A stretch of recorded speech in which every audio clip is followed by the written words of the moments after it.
Hello friends, आज हम देखेंगे multi dimensional concept of poverty and multi dimensional poverty index. Okay, इसके पहले के वीडियो में हमने देखा था पावर्टी का मीनिंग, और उसमें देखा था हमने उसके टू कंसेप्ट देखे थे, absolute poverty and relative poverty. ठीक है, तो उसमें हमने देखा था कि एक डायमेंशन डिसाइड करके क्या होता है, पावर्टी लाइन जो है वो डिसाइड की जाती है, और उस पावर्टी लाइन के जो अबोव रहते हैं वो नॉन पुअर होते हैं, और उस पावर्टी लाइन के नीचे के जो लोग होते हैं, बिलो के लोग होते हैं, वो पुअर कंसिडर किए जाते हैं। ठीक है, तो वो जो कंसेप्ट था वो सिंगल डायमेंशन था, लेकिन जो पावर्टी है, पावर्टी कैसा है, मल्टी डायमेंशनल कंसेप्ट है, और उसको सिर्फ कैलोरी बेस या कंजप्शन बेस अप्रोच से हम उसको ठीक से कैप्चर नहीं कर सकते। ठीक है, जो मल्टी डायमेंशनल पावर्टी को मेजर करने के लिए हम उसके लिए 3 डायमेंशन यूज़ करते हैं। ठीक है, education, health and house hold living या लिविंग स्टैंडर्ड। और इन तीनों डायमेंशन, एजुकेशन, हेल्थ और लिविंग स्टैंडर्ड, इन 3 डायमेंशन के अलग अलग इंडिकेटर है। टोटल 10 इंडिकेटर्स हम देखेंगे। फॉर एग्जांपल एजुकेशन डायमेंशन को अगर हम देखते हैं तो उसमें हम स्कूल एनरोलमेंट देखेंगे और ईयर ऑफ स्कूलिंग देखेंगे। उसी हिसाब से लिविंग स्टैंडर्ड अगर हम देखेंगे तो उसमें फिर हम अलग अलग इंडिकेटर्स इस तरह से रहेगा कि ड्रिंकिंग वाटर से रिलेटेड रहेगा, सैनिटेशन से रिलेटेड, क्लीन फ्यूल, इलेक्ट्रिसिटी से रिलेटेड और एसिड से रिलेटेड रहेगा। ओके, तो जो Oxford poverty and human development initiative है, इन्होंने जो multi dimensional poverty index estimate किया है फॉर डिफरेंट कंट्री, उसमें उन्होंने 3 डायमेंशन ही यूज़ किए, education, health and living standard. और तीनों का कैसा इक्वली वेटेड है, तीनों को इक्वल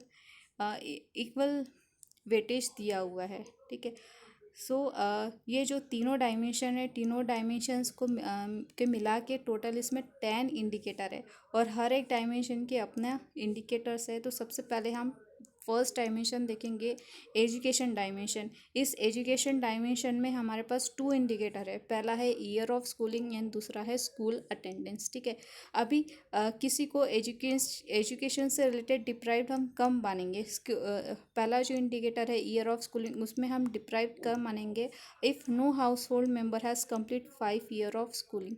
अगर किसी ने भी 5 ईयर ऑफ स्कूलिंग अगर नहीं किया है 5 साल वो स्कूल में नहीं पढ़ा है, तो हम उसको डिप्राइव्ड मानेंगे। ठीक है, और सेकेंड जो है स्कूल अटेंडेंस। ठीक है, consider deprive if any school age child not attending school in year first to 8। अगर फर्स्ट से लेके 8 तक अगर उन्होंने स्कूल को अगर अटेंड नहीं किया है तो हम उनको क्या कंसिडर करेंगे, डिप्राइव्ड कंसिडर करेंगे। ठीक है, नेक्स्ट जो है वो है हेल्थ डायमेंशन। अब हेल्थ डायमेंशन में भी 2 इंडिकेटर है, पहला है चाइल्ड मोर्टेलिटी एंड दूसरा है न्यूट्रिशन। चाइल्ड मोर्टेलिटी में हम डिप्राइव्ड कब कंसिडर करेंगे, तब कंसिडर करेंगे if any child in the family has died. कोई भी अगर बच्चा है जिसकी अगर डेथ हो जाती है तो हम क्या उसे कंसिडर करेंगे कि वो डिप्राइव्ड है। सेकेंड इंडिकेटर है हमारा न्यूट्रिशन।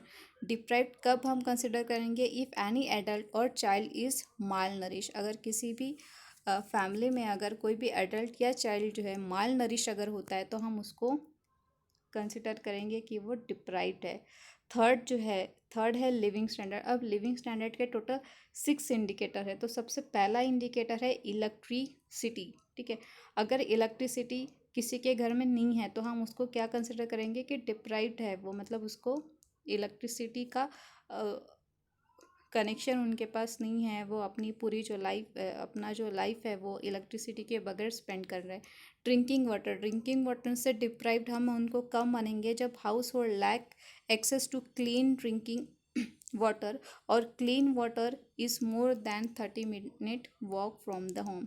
अगर कोई भी फैमिली को अगर ड्रिंकिंग वाटर का एक्सेस नहीं मिल रहा है, या उनको ड्रिंकिंग वाटर का एक्सेस मिल रहा है और उसके लिए उनको आधे घंटे से ज़्यादा चल के जाना पड़ रहा है, तो हम उसको क्या कंसिडर करेंगे, डिप्राइव्ड कंसिडर करेंगे, मतलब उनका एक्सेस ड्रिंकिंग वाटर को नहीं है। थर्ड है सैनिटेशन मतलब उस हाउस होल्ड को डिप्राइव्ड हम तब मानेंगे सैनिटेशन से जब उनके घर में या तो टॉयलेट नहीं होगा या उनको शेयर्ड टॉयलेट यूज़ करना पड़ता हूँ।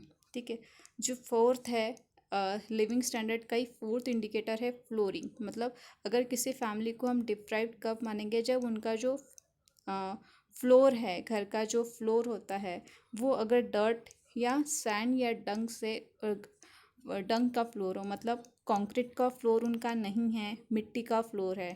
ओके। फिफ्थ है कुकिंग फ्यूल। कुकिंग फ्यूल अगर वो उनके पास अगर एलपीजी सिलेंडर नहीं है, एलपीजी इस्तेमाल नहीं करते हैं वो, या उन्हें वुड का इस्तेमाल करना पड़ रहा है, चारकोल का इस्तेमाल या डंग का इस्तेमाल अगर कर रहा है, तो हम उस हाउस होल्ड को क्या डिप्राइव्ड मानेंगे। ठीक है। एसेट के बारे में वो डिप्राइव्ड कब उनको कंसिडर करेंगे। जो सिक्स्थ है वो हमारा एसेट इंडिकेटर है। उस फैमिली को हम डिप्राइव्ड तब मानेंगे जब उनके पास वन या एक से अधिक ये आइटम्स नहीं रहेंगे। इन आइटम्स में से कोई भी उनके पास नहीं रहेगा। रेडियो हो गया, TV, telephone, bike, motor bike and refrigerator. Deprive if house hold does not own more than one. एक आइटम से ज़्यादा अगर उनके पास ये सब टूल्स नहीं रहेंगे, ये सब अप्लाइंसेस नहीं रहेंगे, तो हम उनको डिप्राइव्ड मानेंगे। ये थे हेल्थ से रिलेटेड इंडिकेटर। एजुकेशन के इंडिकेटर थे 2, हेल्थ के इंडिकेटर थे 2, और ये थे लिविंग स्टैंडर्ड के इंडिकेटर जो थे टोटल 6। ओके। इसके और इन सब ये सब जो 10 इंडिकेटर थे, इसमें हम मल्टी डायमेंशनल पुअर किसको बोलेंगे। मल्टी डायमेंशनल पुअर हम उसे बोलेंगे इफ़ ही और शी डिप्राइव्ड इन 1/3 और more of the 10 weighted indicator. ठीक है। अगर 1/3 से ज़्यादा, अगर वन थर्ड या 1/3 से ज़्यादा, मतलब जैसे हमारे टोटल 10 इंडिकेटर थे, और इसमें अगर वो तीन इंडिकेटर या 3 इंडिकेटर से ज़्यादा में अगर वो डिप्राइव पाए जाते हैं, उनके पास 3 इंडिकेटर से ज़्यादा जो है सुविधाएं नहीं है, तो हम उसको क्या बोलेंगे, मल्टी डायमेंशनल पुअर हम मानेंगे। ठीक है। जैसे अगर कोई फैमिली है, उसके पास अगर किसी बच्चे का डेथ हो गया, ये फर्स्ट इंडिकेटर हो गया। सेकंड, तो वो डिप्राइव हो गया। सेकंड इंडिकेटर अगर उनके पास इलेक्ट्रिसिटी नहीं है। थर्ड हो गया कि अगर उनके पास एक्सेस टू ड्रिंकिंग वाटर नहीं है। ठीक है। ये 3 हो गया। अगर ये तीनों भी रहे, तीनों का भी उनके लाइफ में अगर अभाव रहा, तो भी हम उनको क्या मानेंगे, मल्टी डायमेंशनल पुअर मानेंगे। ठीक है।